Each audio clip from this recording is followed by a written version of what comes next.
We all know how much of a hassle buying a car can be. You spend so much time driving around trying to find the perfect car, negotiating over the price, and worrying about the quality of the vehicle. But not anymore. Vroom is the better way to buy and sell used cars. When you go to Vroom.com, you can shop thousands of cars right from your phone. They have all the popular makes and models and no haggle pricing, so you know you're getting a good deal. Best of all, they'll deliver your new ride directly to you. Vroom stands by its vehicles, too. Every car and truck from Vroom goes through a thorough inspection and reconditioning process and comes with a 90-day limited warranty. On top of that, you have 7 days or 250 miles, whichever comes first, to make sure it's the car for you. And if you don't love it, you can return it. You can also sell or trade in your current car on Vroom, and they'll pick it up for free. Just answer a few questions about your car on the Vroom website, and you'll get an offer in as little as 2 minutes. So whether it's buying your next car, selling, or trading in your current one, Vroom has you covered. Start shopping today at Vroom.com. That's Vroom.com.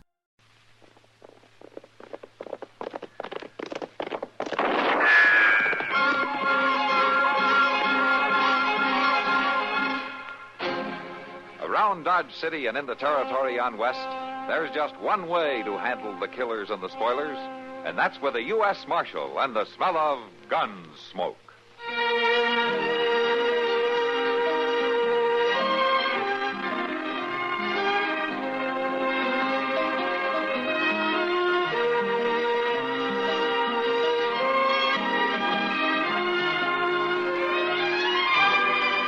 Gunsmoke, starring William Conrad, the story of the violence that moved west with young America, and the story of a man who moved with it. I'm that man, Matt Dillon, United States Marshal. The first man they look for and the last they want to meet. It's a chancy job, and it makes a man watchful and a little lonely.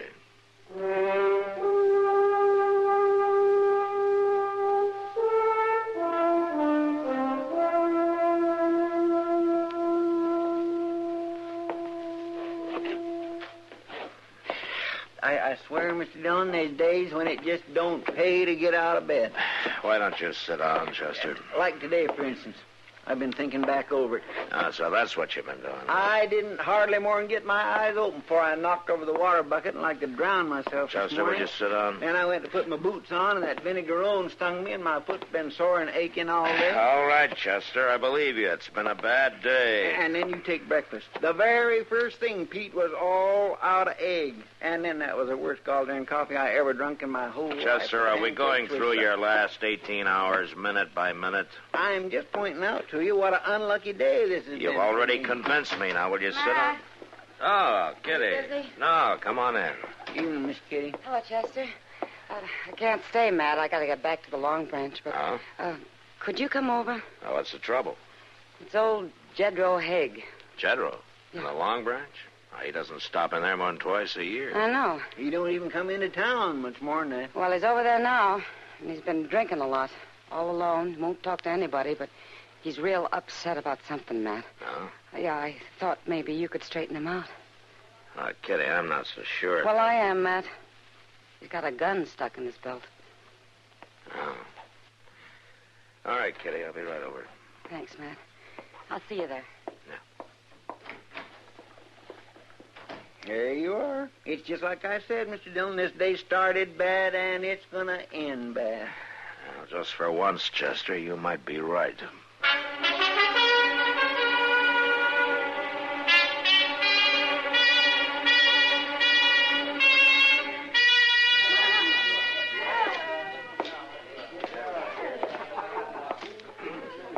Evening, Jedro. Marshal? Well, I haven't seen you for quite a spell. How have you been? Well, I reckon somebody told you. Mind if I sit down? Yeah, tell me what. Nothing. I ain't got no complaint to make to the law.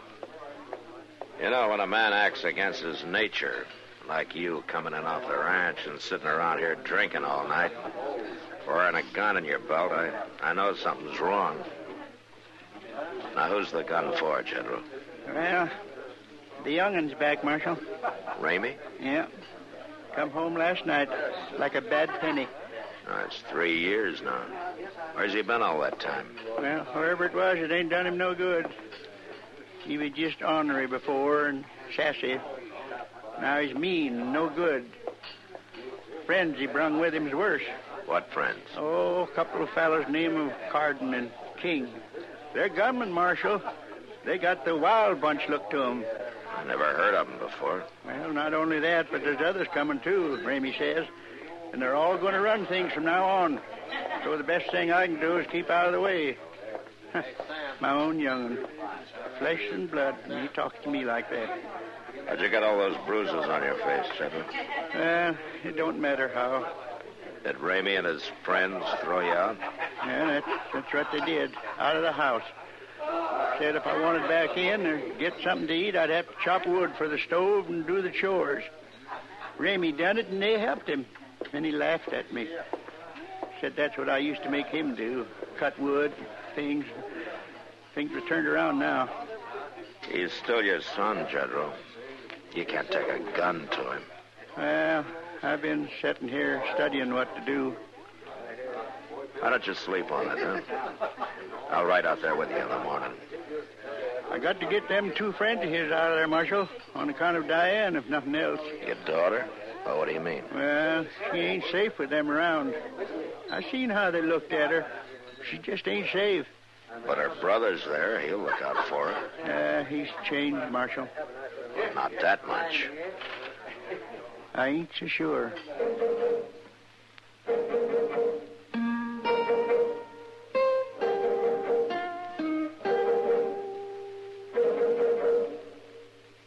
Well, sir, holidays come and go, and we don't always give 'em much mind. But there is one that most everybody takes time for. Because it brings out a little human goodness and friendliness for a spell, person to person. That's why the post office made up this special 1966 stamp I got in my album here, honoring the spirit of Christmas. Oh, I like this one. Yes, sir. This stamp's from a fine painting of that first Christmas way back that's in the National Art Gallery in Washington, D.C. It's the 5th one in a series marking the holiday season, and it comes out, rightly enough, in the town of Christmas, Michigan. Well, of course, we all enjoy the family gatherings, the gift giving, and the fun that goes with it. But the real thing is that the idea kind of spreads around all over. Yeah, there's a Muslim festival same time of year called Eid al-Fitr. The Jewish people celebrate Hanukkah, and the Buddhists have the Festival of Lights. And lots of Hindus make Christmas a time of goodwill. Well, I guess it's not what you call it, but what you do about it that counts.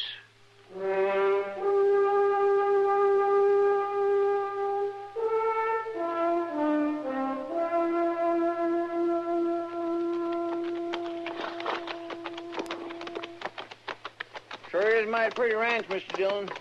Too bad old Jedro's getting thrown out after working so hard on it. Yeah. I can't figure what young Ramey wants with it anyhow. He ain't the kind of work for a living. Maybe he's not planning to, Chester. Could make a good base for a gang of outlaws. Outlaws? Yeah, he brought 2 gunmen back with him. And there's more coming, according to Jedro. Hit the ground!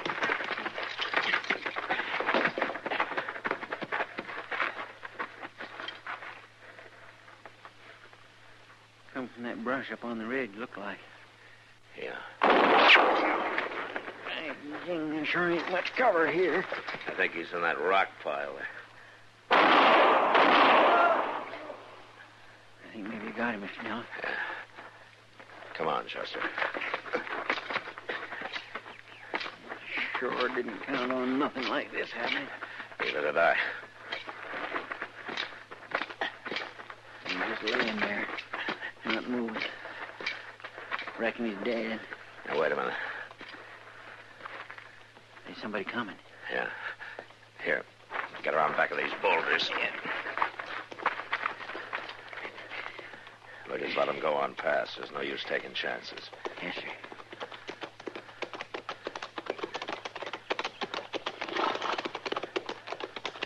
All right, hold it! Now, just sit easy now, both of you. Oh, Marshal. Well, what was all the shooting about? I was just about to ask you, Ramey. Well, we just heard and come to find out. Ain't that so, Carton? Sure is. Carton, huh? And it must have been your other partner I just killed. King? Now, how come you done that, Marshal? Because I don't like being dry-gulched. Did he do something like that? Big surprise to you, huh? Well, we ain't seen King since late last night. That's right, Marshal. That's funny. I kind of got the idea he might have been keeping a lookout on the trail here. If he was, we sure didn't know nothing about it. Uh-huh. It must have been drink that drove him to it. Time and again, me and Carden warned him about his evil ways. Where's your sister, Ramey? Diane? What do you want with her? I want to talk to her. About what? She's up at the house. Yeah, but if you think you're going to start any trouble... We'll ride on up to the house. You got any objections? No, of course not. All right, let's go.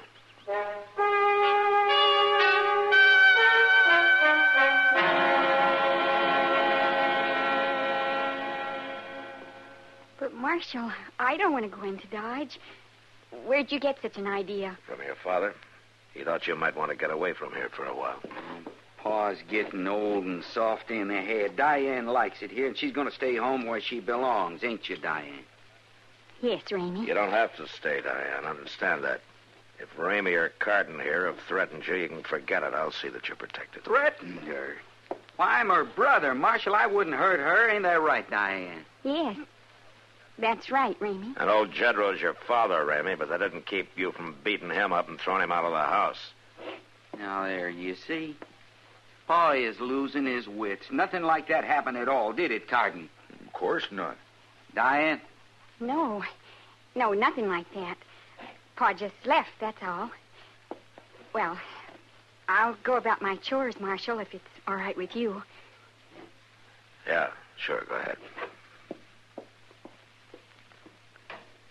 Well, that take care of your business here, Marshal? For right now, maybe. And Pa didn't make no charges, did he? No. And I say you got no reason to be on our land. I'll see you, Ramey. Real soon, more than likely.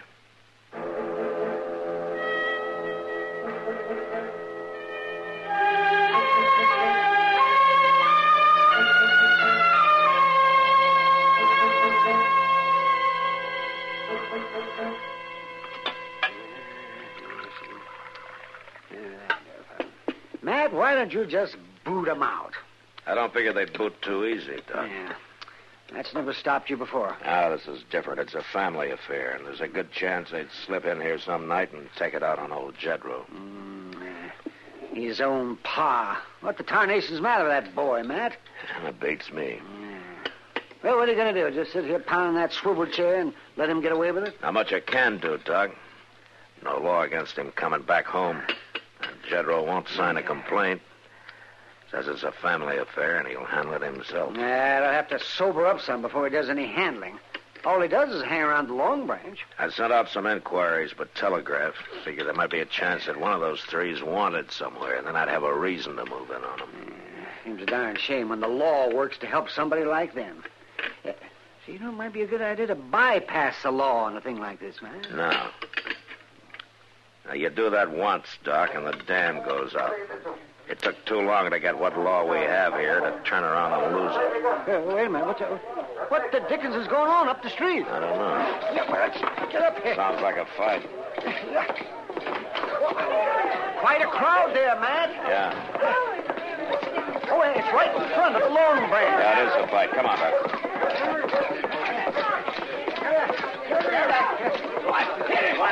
Now, let me through here. One side. All right, move back now. Let the marshal. All right, hold it, Carden. Don't kick him again. I'll kick his head off. Carden! I told you not to kick him. He's lucky that's all I done. He tried to draw on me, Marshal. I could have shot him if I'd been a mind to. But you liked it better this way, is that it? An old man half blind and half drunk. He hadn't ought to jump me, Marshal. And you hadn't ought to kicked him. You're under arrest. Well, you got no call to arrest me. Carden, I warned most men twice, but after what you just did, I guess once is plenty. You want to fight, Marshal? You got one. Good.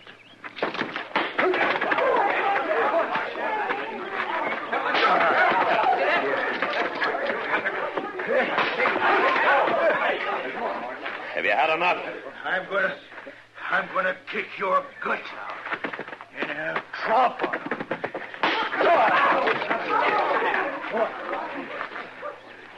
'em. Carden, can you hear me? Well, you're under arrest anyway. When he comes to, a couple of you men bring him down to the jail, huh?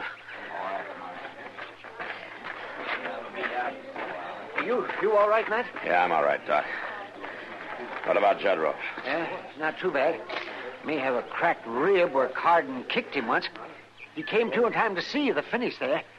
I'm going to take him up to my office. Well, I'll walk with you. I want to talk to him.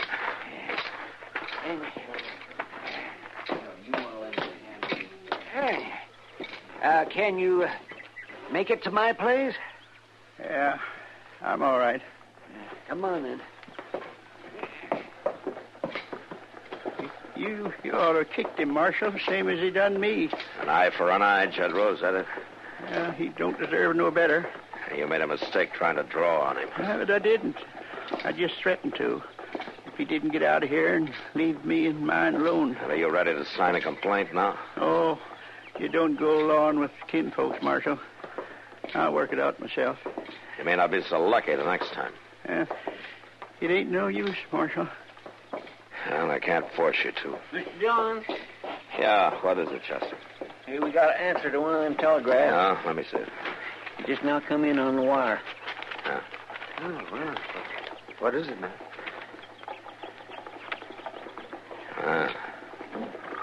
Ramey, Carden, and King are wanted in Las Cruces for the murder of a bank guard. They hadn't sent a bulletin here because they thought they were in California. Murder? Oh, my boy wouldn't kill anybody, Marshal. I'm sorry, Jedro. But I gotta bring him in now.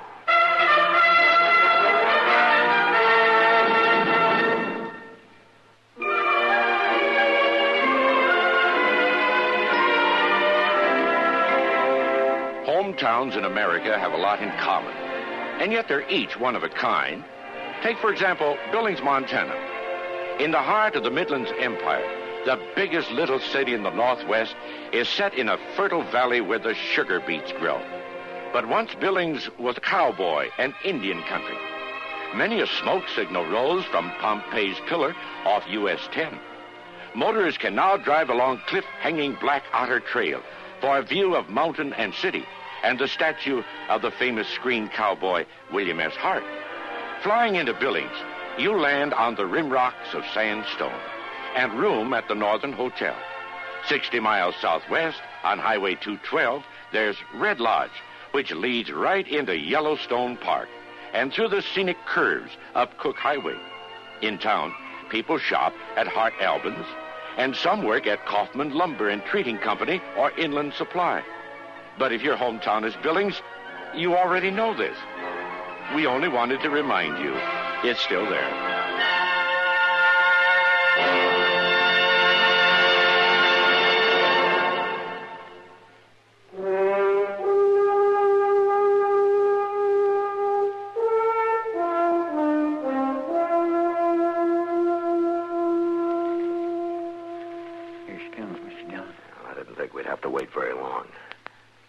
See Ramey doing the milking. He's coming right into the barn, all right. She's got the milk pails with her. Well, you stay back from the door till she gets inside, and don't let her yell out and warn him. Huh? Yes, sir. Diane? What? Oh. It's all right. Just take it easy now. Marshal, it's Ramey. You've come here after Ramey. Grab her, Chester. Hand over her. Now, we're not going to hurt you, Diane. But I couldn't let you warn him. It'll be easier on him if you don't. If I can take him without a fight. Now, you understand me? Now. Now, Chester's going to take his hand away. But if you try to yell, we'll have to stop you. All right, Chester. Yeah, there now. I'm awful sorry we scared you. What are you after him for, Marshal? It's his home. He's got a right to be here. I'm afraid it's a bit more serious than that now. Yes, but he's still my brother. That's why I stayed to see if I could help him. Didn't he threaten you? Well, yes, but Ramey always did talk mean like that. It's more than just talk, Diane. Oh, it's not his fault, Marshal. It's them two men with Wait a him. minute. Ramey, come on out of that house. Joe Gendro. Yeah. Jesse, you stay here with Diane. I'm going out the side door of the barn and see if I can slip up there by the porch. All right, so Mr. Don. Now, they want me to stand easy here. We'll start in. You hear me, Ramey? What are you doing back here, you old fool? You got no call to talk that way to your pa. Going back to town and stay there. There ain't no room for you here. I got plans for this place. No, you ain't, Ramey. You're all alone now. King's dead, and Carter's in jail. And the marshal's on his way out here to take you in for murder. Who told him about that? You? No, I didn't know nothing about it. If I thought it was you, I'd put a bullet through your head right now. Hold it, Ramey. You brought the marshal here, you sneaking old liar. No, please, Ramey, don't shoot. Drop the gun, Ramey! No.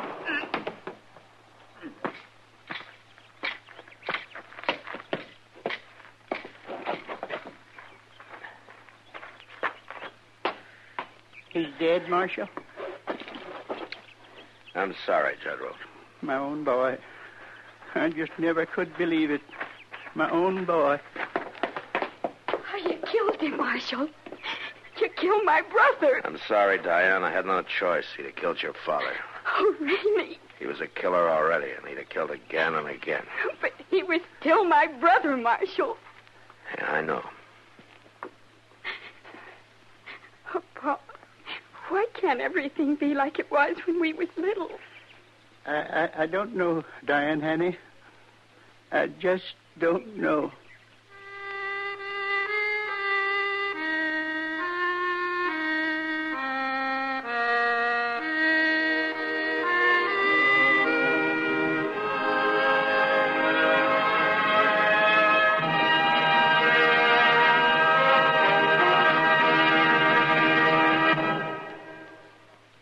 Elijah Cuddlestone, in referring to a favorite bill which was pending but unpassed during election time, had this to say.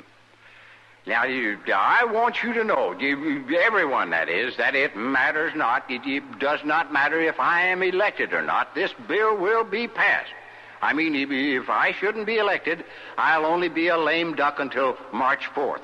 That is, I won't be a dead duck until then, and I'll still get the bill passed, a lame duck though I might be.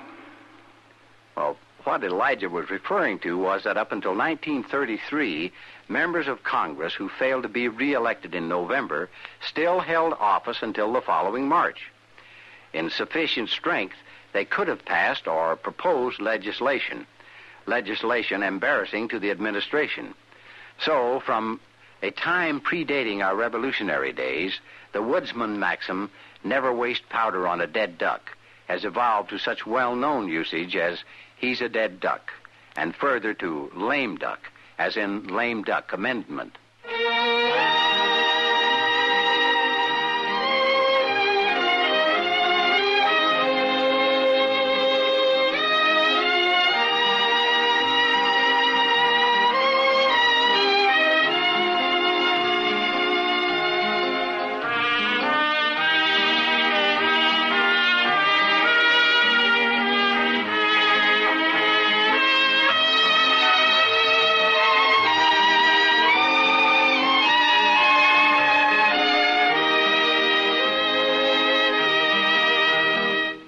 Gunsmoke, produced and directed by Norman Macdonnell, stars William Conrad as Matt Dillon, U.S. Marshal. Featured in the cast were Parley Bear as Chester, Howard McNear as Doc, and Georgia Ellis as Kitty. George Walsh speaking. Join us again next week for another specially transcribed story on Gunsmoke. This is the United States Armed Forces Radio and Television Service.